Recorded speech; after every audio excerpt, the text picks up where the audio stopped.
In this video, we discuss Batavia Arrack. We explore Batavia Arrack's historical background, unique production, and flavor profile. We will build a modern classic cocktail showcasing this ancestor to modern rum. We are Tequila Tavern Hospitality, educating minds and palates on wine, spirits, and food.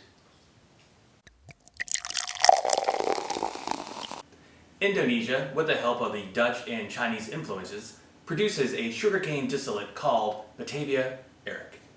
Batavia Arrack is among the oldest known distilled spirits, dating back to the early 1600s, even predating rum. Cocktail historian David Wondrich calls it the world's first luxury spirit. The first booze somebody thought was worth shipping halfway around the world. And to drink a bowl of punch made with it is to see why that is. Batavia refers to the Dutch name for the capital of the Indonesian island of Java. Today, the city is called Jakarta, and it is the capital and largest city of Indonesia. Arrack is an Arabic word for distilled spirit and was the first widely accepted term used to differentiate between distilled spirits and fermented alcohol. Dutch merchants colonized the port of Batavia in the 1600s. They planted and processed sugar plantations throughout the area, often using Chinese workers. Sugarcane grew well on Java, and neither the Indonesians nor the Dutch were ones to waste the molasses byproduct. Sailors and travelers, excited to find inexpensive alcohol to drink, were visiting the port of Batavia and brought Batavia Arrack back to Europe to sell at premium prices. During the trip to the Netherlands, the ship's movement sloshed the spirit inside of teakwood barrels, expediting barrel aging and adding complexity to the spirit. The Dutch controlled the export of Batavia Arrack for the next few hundred years as the spirit was enjoyed throughout the world and became a leading ingredient in punch. Traditional punch, which is a precursor for cocktails, was a celebration of unique ingredients brought by world trade. Europeans referred to the spirit as Rick, and no punch was complete without Rick. New taxes and increasing popularity of West Indies rum in the 1800s led to the decreased demand in Batavia Arrack. By World War II, the last bit of production stalled as Indonesia fell under siege. In 1949, Indonesia gained their independence, and restarting production was not a priority for a heavily Muslim country.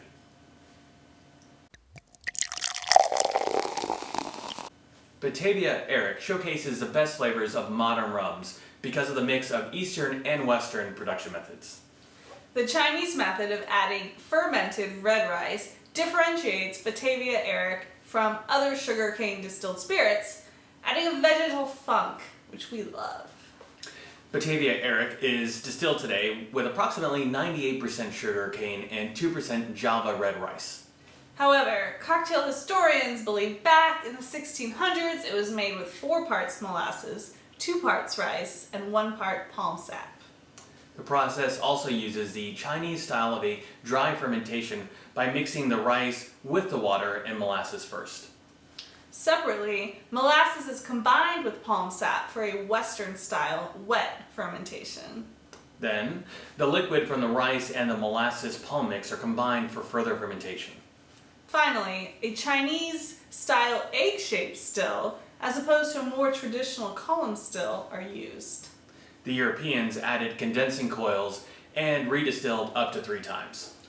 Batavia Arrack is bottled at an elevated proof around 50% ABV. In 2007, the Dutch East Indies Trading Limited, with some help from David Wondrich, brought its product, Batavia Arrack van Oosten, to our shores. This Rick is distilled in Java, blended in Amsterdam, and produced and exported out of Austria courtesy of the famous importer-exporter Haas Alpens. Currently, Batavia Arrack is used in bars around Indonesia as well as fine chocolates in the Netherlands. But you can likely find it at your local specialty liquor store. The most common use remains a batch liqueur called Swedish punch. You can make your own homemade version using Batavia Arrack, lemons, sugar, and water for your next dinner party. Now let's make a Arrack Strap. Alright, so we're going to begin with 1 ounce of dark rum. You will see variations of this cocktail being made with black strap rum or other dark rums. We're big fans of plantation dark rum and think it works extra nice. After that, we have the star of the show, the Batavia Arrack. We're going to go with 1 ounce of that.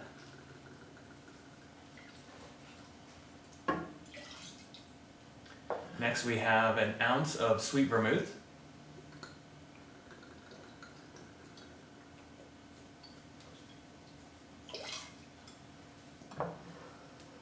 A teaspoon of Campari. Yes, a little bit of Campari goes a long way. So, a teaspoon is wonderful in this drink. Not to be outdone by half a teaspoon of demerara syrup. We make our demerara's with equal parts, weighed of course, water to sugar. Then we have 2 dashes of mole bitters. There's a couple different mole bitters that are out on the market right now. We enjoy Bittermans. It's usually probably one of the easier ones to find when you can come across mole bitters. 2 dashes of orange bitters.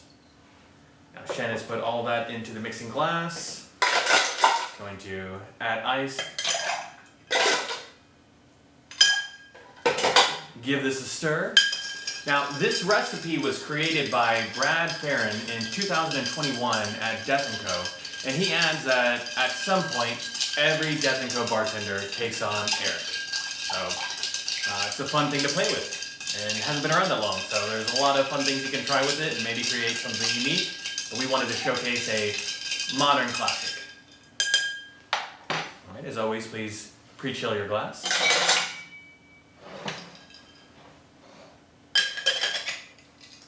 It's a lovely color from the dark rum, the Campari, sweet vermouth. On our fancy little orange garnish. Cheers.